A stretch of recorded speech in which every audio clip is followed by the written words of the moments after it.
2005 August 15 యావత్ భారతదేశం స్వాతంత్ర్య దినోత్సవ సంబరాల్లో నిమగ్నమైన వేళ నాటి ఉమ్మడి ఆంధ్రప్రదేశ్ ఒక్కసారిగా ఉలిక్కిపడ్డది. సుమారు 1:30 గంటలకు నారాయణపేటలో జరిగిన ఆ పెను విషాద సంఘటన చరిత్రలో మాయని మచ్చగా నిలిచింది. ఆ అమానుష మారణహోమం జరిగి నేటికీ సరిగ్గా 20 ఏళ్లు నిండిన సందర్భంగా ఇమేజ్ మీడియా ప్రత్యేక కథనం. ఉమ్మడి మహబూబ్నగర్ జిల్లా మక్తల్ నియోజకవర్గ శాసనసభ్యులు చిట్టెం నర్సిరెడ్డి గారిపైన మావోయిస్టులు జరిపిన దాడి యావత్ పౌర సమాజాన్ని దేశమంతా 59వ స్వాతంత్ర దినోత్సవం వేడుకలు జరుపుకుంటుండగా అందులో నిమగ్నమై ఉండగా మన రాష్ట్రంలో ఘోరకలి జరిగింది. మహబూబ్నగర్ జిల్లా మక్తల్ శాసనసభ్యులు, సీనియర్ కాంగ్రెస్ నాయకులు, సీనియర్ రాజకీయవేత్త శ్రీ నర్సిరెడ్డిని నక్సలైట్లు పొట్టన పెట్టుకున్నారు.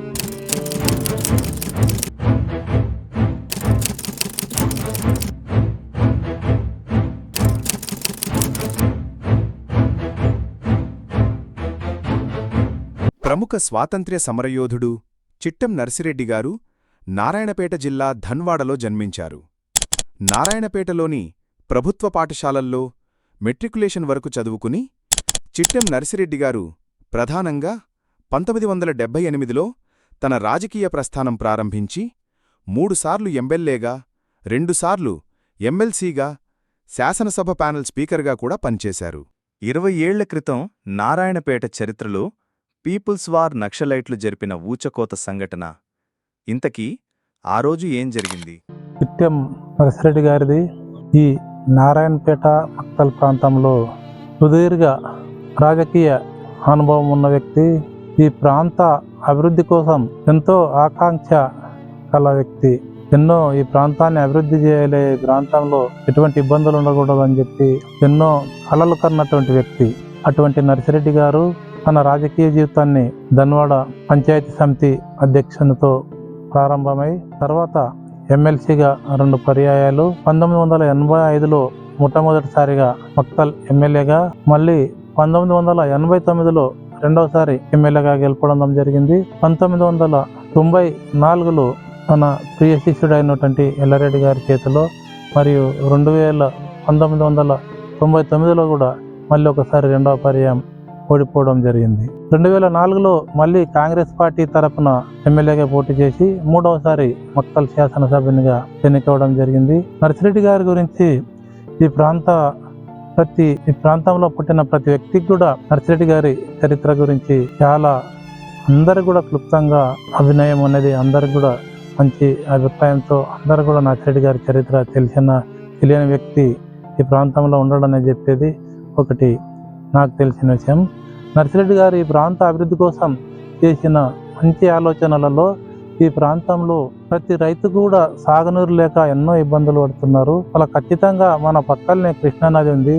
కృష్ణానది ద్వారా 69 జీవో అమలుపరిచి నారాయణపేట్, మక్తల్, కొడంగల్ ఎత్తిపోతల పథకం ప్రారంభిస్తే ఈ ప్రాంతంలోని చెరువులను నింపితే ఈ ప్రాంత రైతులందరూ కూడా సస్యశ్యామలం ఉంటారని చెప్పి దానికోసం అప్పటి నుంచే ఎన్నో ఉద్యమాలు చేసి దానికోసం ఎన్నో ప్రయత్నాలు చేసినటువంటి వ్యక్తి నర్సిరెడ్డి గారు.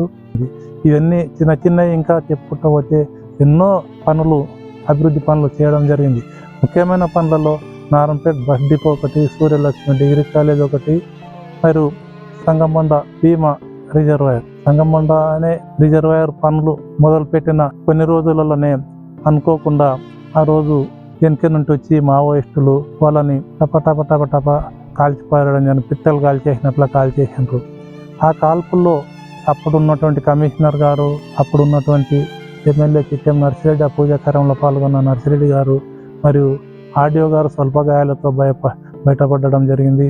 మిగతా గన్మెన్, ఆర్డీఓ, అటెండర్ గారు, డ్రైవర్లు, ఎమ్మెల్యే గారి డ్రైవరు, ఇంకో వెంకటేశ్వర రెడ్డి గారి డ్రైవరు, ఇంకా కార్యకర్తలు మొత్తం 11 మంది చనిపోవడం జరిగింది. ఆ ఘాతకంలోనే చిట్టెం నర్సిరెడ్డి గారి చిన్న కొడుకు అయినటువంటి వెంకటేశ్వర రెడ్డి గారు ఈ ప్రాంత అభివృద్ధి కోసం ఎంతో కృషి చేసినటువంటి వ్యక్తి. పార్టీ బలపడడానికి వాళ్ళ ఆయన 2004లో గెలవడానికి ఎంతో పట్టుదలతో పనిచేసినటువంటి వెంకటేశ్వర రెడ్డి గారు కూడా ఆ ఘాతకంలో నేల కొరగడం జరిగింది. నేను ఆ కాల్పులు జరిగేటప్పుడు ఆ శిలాఫలకం దగ్గర ఏదైతే పూజలు చేస్తున్నామో అక్కడ నేను కూడా అతి సమీపంలో నేనుండి త్రుటిలో ప్రాణాల నుంచి బయటపడడం జరిగింది. మేము గతంలో ఎప్పటి నుంచో నర్సిరెడ్డి గారు రాజకీయ జీవితం ఎప్పుడు ప్రారంభించిందో అప్పటి నుంచి కూడా మా కుటుంబం మొత్తం నర్సిరెడ్డి గారికి అంకితమైంది, వాళ్ళ సేవలను అంకితమైంది. మా నాయనగారు అప్పుడు సర్పంచ్ మా 3 గ్రామాలకి ఎక్లాస్పూర్, బైరంకొండ, జలాల్పూర్ సర్పంచ్గా చేసిండు. తర్వాత బైరంకొండ, జలాల్పూర్కి సర్పంచ్ చేయడం జరిగింది. అదే కోణంలోనే మా నాయన తిరిగేది రాజకీయంలో కొంచెం తక్కువ చేసుకున్న తర్వాత నేను తిరిగిన ప్రారంభమైనప్పటి నుండి రాజకీయంలో వచ్చినప్పటి నుండి నర్సిరెడ్డి గారి ఆశీర్వాదంతో ఆ రోజు నారాయణపేట మండల కాంగ్రెస్ పార్టీ అధ్యక్షునిగా 2002 సంవత్సరంలో నన్ను నియమించడం జరిగింది. నాపై పెట్టిన నమ్మకంతో నేను వాళ్ళ కోసమే నా జీవితం మొత్తం, మా రాజకీయ జీవితం, మా అనుభవం, మాకున్న ఎక్కడున్నని మా అనుచరులు, మా బంధుబలగాలు అందరూ కూడా నర్సిరెడ్డి గారి కోసమే పనిచేసి 2004 ఎన్నికల్లో నర్సిరెడ్డి సార్ గెలుపు కోసం ఎంతో ప్రయత్నం చేసి వాళ్ళ గెలుపు కోసం కృషి చేయడం జరిగింది. ఆగస్టు 15, 2005 సూర్యలక్ష్మి డిగ్రీ కళాశాలలో స్వాతంత్ర దినోత్సవ కార్యక్రమం అనంతరం ఆర్డీఓ ఆఫీస్లో చెక్కుల పంపిణీ కార్యక్రమంలో పాల్గొన్నారు. తరువాత అక్కడి నుంచి పళ్ళా ఏరియాలోని ఎస్సీ కాలనీకి బయలుదేరారు. ఆ కాలనీలో సీసీ రోడ్డు, ఇతర అభివృద్ధి పనుల శంకుస్థాపన శిలాఫలకాన్ని ఆవిష్కరిస్తున్న వేళ అక్కడే జనాల మధ్యలో కాచుకుని ఉన్న మావోయిస్టు గెరిల్లా దళం ఒక్కసారిగా చిట్టెం నర్సిరెడ్డి తన అనుచరులపైన AK-47 రైఫిళ్లతో ఈ అమానుష ఘటనలో చిట్టెం నర్సిరెడ్డితో పాటు ఆయన కుమారుడు చిట్టెం వెంకటేశ్వరరెడ్డి, కొంతమంది నాయకులు, అధికారులతో కలిపి మొత్తం 11 మంది అక్కడికక్కడే మరణించారు. కరువు ప్రాంతమైన మక్తల్, నారాయణపేటలోని పేద ప్రజల అభ్యున్నతి కోసం అహర్నిశలు అలుపెరుగక పనిచేసిన నాయకుడు, ప్రధానంగా సూర్యలక్ష్మి డిగ్రీ కళాశాల స్థాపించి పేద విద్యార్థుల ఉన్నత చదువు కోసం కృషి చేశారు. అలాగే నారాయణపేట బస్ డిపో నిర్మాణానికి ప్రధానంగా కృషి చేశారు. వైఎస్ రాజశేఖర్ రెడ్డి మొదలుపెట్టిన జలయజ్ఞంలో భాగంగా సంగంబండ, రాజీవ్ భీమా ప్రాజెక్టు సాధనలో ప్రముఖ పాత్ర పోషించారు. నారాయణపేట పక్కనే ఉన్న జయమ్మ చెరువుని రిజర్వాయర్గా ఏర్పరిచి ఈ ప్రాంత రైతులకు సాగునీరు అందించాలనుకున్న స్వాప్నికుడు. అనతి కాలంలోనే నక్సలైట్ల కాల్పుల్లో ప్రాణాలు కోల్పోయారు. 1994-99 రెండుసార్లు ఎన్నికల్లో ఓటమిని చవిచూసి నిరాశ, నిస్పృహకు గురైనప్పుడు చిట్టెం నర్సిరెడ్డి చిన్నకుమారుడు చిట్టెం వెంకటేశ్వరరెడ్డి ఇనిషియేటివ్ తీసుకొని ప్రధాన రాజకీయ క్షేత్రంలోకి వచ్చి కాంగ్రెస్ పార్టీ సంస్థాగత నిర్మాణంలో ప్రముఖంగా పనిచేశారు. యువజన కాంగ్రెస్ రాష్ట్ర ఉపాధ్యక్షులుగా ఉంటూ అనేక ఉద్యమాలు నిర్వహించారు. ప్రధానంగా ఆనాడు తెలుగుదేశం పార్టీ అధికారంలో ఉన్నప్పుడు నర్సిరెడ్డిగారి ఆశయమైన జయమ్మ చెరువు సాగునీటి కోసం చిట్టెం వెంకటేశ్వరరెడ్డి యువజన కాంగ్రెస్ ఆధ్వర్యంలో దామరగిద్ద నుంచి నారాయణపేట వరకు పెద్ద ఎత్తున పాదయాత్ర చేశారు. అదేవిధంగా భూనీడు నుంచి అప్పాక్పల్లి వరకు బీటీ రోడ్డు కోసం అనేక ఉద్యమాలు చేసి సాధించారు. ఈ తరుణంలో కాంట్రాక్టర్లు ఎవరూ ముందుకు రాకపోవడంతో చిట్టెం వెంకటేశ్వరరెడ్డిగారే ఇనిషియేటివ్ తీసుకొని పర్నికా కన్స్ట్రక్షన్ ఏర్పాటు చేసి బీటీ రోడ్ల నిర్మాణం చేపట్టారు. అలాగే ఈ ప్రాంతంలో పేద విద్యార్థుల కోసం పర్నికా జూనియర్ కళాశాల నిర్మించి అనేక మందికి ఉచితంగా ఉన్నత విద్యను అందించారు. పర్నికా జూనియర్ కళాశాల నిర్వహణలో చిట్టెం వెంకటేశ్వరరెడ్డిగారికి తోడుగా ఆయన సన్నిహితుడు మాధవరెడ్డిగారు నిలిచి అనేక మంది పేద విద్యార్థుల ఉన్నత చదువు కోసం ప్రత్యేక కృషి చేశారు. 2004 ఎన్నికల్లో చిట్టెం నర్సిరెడ్డిగారి గెలుపులో వెంకటేశ్వరరెడ్డిగారు ప్రముఖంగా పనిచేశారు.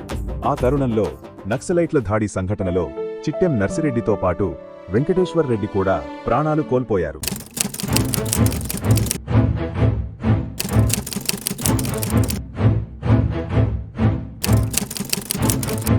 ఆ మహనీయుల మరణానంతరం వాళ్ల సిద్ధాంత రాజకీయ స్ఫూర్తిని కొనసాగిస్తూ కుంభం శివకుమార్ రెడ్డిగారు 20 ఏళ్లుగా అనేక సామాజిక సేవా కార్యక్రమాలను నిర్వహిస్తున్నారు.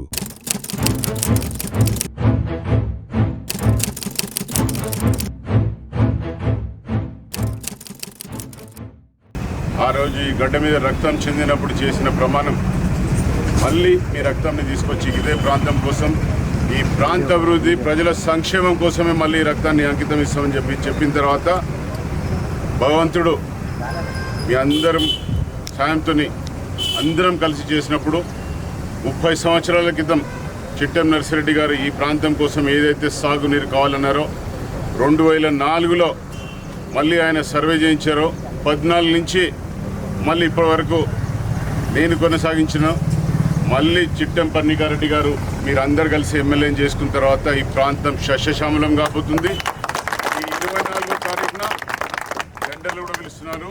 2 సంవత్సరాల్లో ఈ ప్రాంతంలో దాదాపుగా ప్రతి పొలానికి సాగునీరు అందించే బాధ్యత దగ్గరుండి కూడా ఫాస్ట్ చేయించాలని మళ్ళీ మీకు చెప్తున్నామా.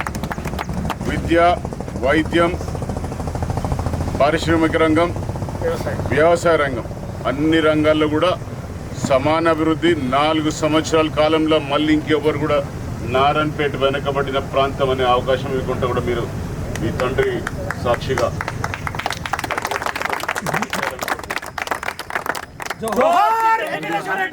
18 సంవత్సరాల కష్టం, 18 సంవత్సరాల కళ.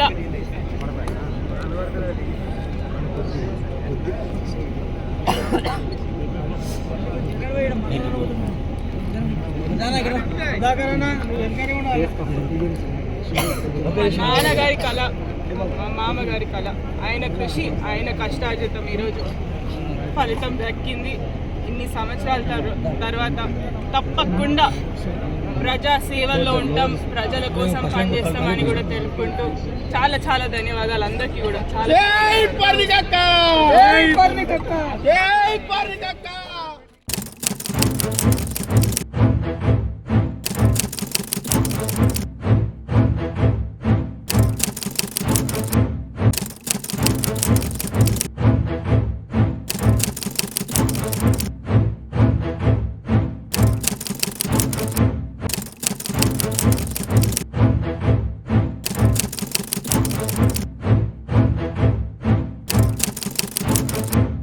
మక్తల్ నారాయణపేట ప్రాంత ప్రజలకు సాగునీరు, విద్య, వైద్యం ఎన్నో సామాజిక సేవలు చేసి చరిత్రలో చెరిగిపోని ఆ చిరస్మరణీయులకు ఘన నివాళి అర్పిద్దాం.